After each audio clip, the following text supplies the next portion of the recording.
parce que nous aussi, Valérie, on va parler de bois, Oui. en quelque sorte. On passe maintenant, vous l'avez compris, à vos solutions et vos initiatives pour changer notre quotidien, comme on le fait régulièrement avec vous, Valérie. Donc, bienvenue, bonjour à vous. Vous nous emmenez, je crois, Valérie, pour parler du bois, justement, on va comprendre pourquoi, du côté de la Drôme, où une entreprise a fait un pari un peu dingue.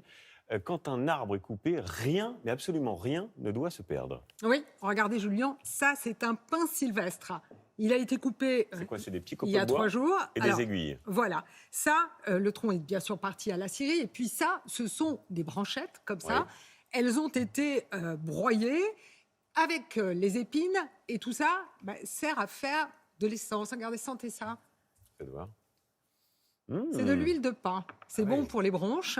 Hein. C'est de l'huile Ça essentielle. sent super bon. On sent, on ferme Ouais, les c'est yeux, très on est, agréable. on est directement Presque Noël. Hein. dans la Il y a peut-être- forêt. Il y a Hein. un petit côté de Noël. Exactement. Alors, après distillation, voilà ce qui reste. Hein. C'est ça. Hein. Et ce résidu, il n'y a pas question de le jeter. La ville de Grenoble l'utilise pour chauffer certains quartiers. Vous allez voir que dans le pin, tout peut être valorisé. Manon Martel et Francis Simouès nous emmènent dans la forêt. Mon idée pour la France, c'est de valoriser des déchets de l'exploitation forestière, de sapins, d'épicéas, de mélèzes, de douglas, de pins sylvestres, afin de produire nos propres huiles essentielles. Nous optimisons notre démarche jusqu'à utiliser des déchets de la distillerie pour produire du combustible qui sera utilisé en énergie verte.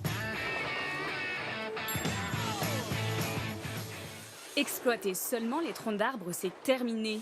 Après 15 ans dans l'industrie forestière, Nicolas Blazer a eu une idée, valoriser l'arbre jusqu'au bout.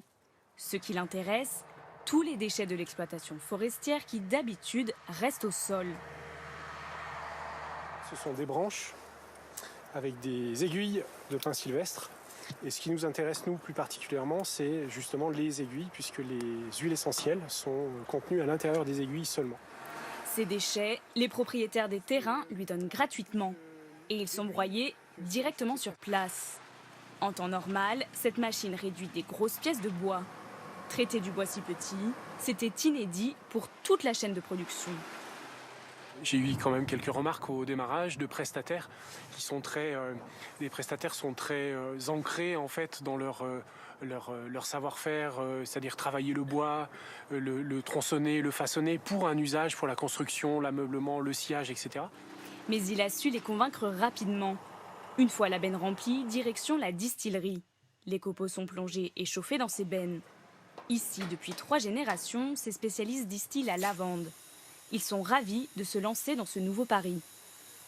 Le concept de Nicolas d'être sur du zéro déchet, ça nous plaît bien parce qu'aujourd'hui, il faut faire ça si on veut s'en sortir. 24 heures à peine après être tombés, voilà ce que deviennent les branches et les aiguilles de pin sylvestre. Là, ça commence à bien couler. Là. Tout doit se faire très vite pour préserver les principes actifs que cette huile contient. C'est génial. La distillation de résineux, nous, on n'y connaissait rien du tout.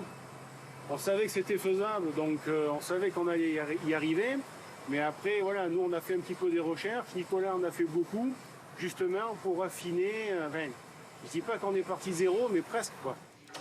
Odorantes, censées dégager les bronches, ces huiles sont vendues aux industriels et aux particuliers comme dans la boutique de la distillerie. On va tester si on a bien travaillé. On s'y croit. On est en pleine forêt. Ton avis? C'est pas mal. Quand je dis c'est pas mal, c'est que c'est parfait. 9 à 12 € le flacon. Depuis 2 ans, le commerce commence à décoller. Et la seconde vie des aiguilles et des branches ne s'arrête pas là.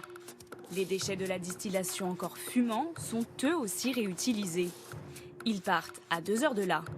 Direction cette centrale de Grenoble. Ils seront brûlés pour chauffer 100 000 foyers. C'est une initiative unique. Nicolas Blazer en vit et il a même embauché 3 personnes. Formidable, ça fait vivre aussi tout le territoire et puis ça crée des emplois. Il y a d'autres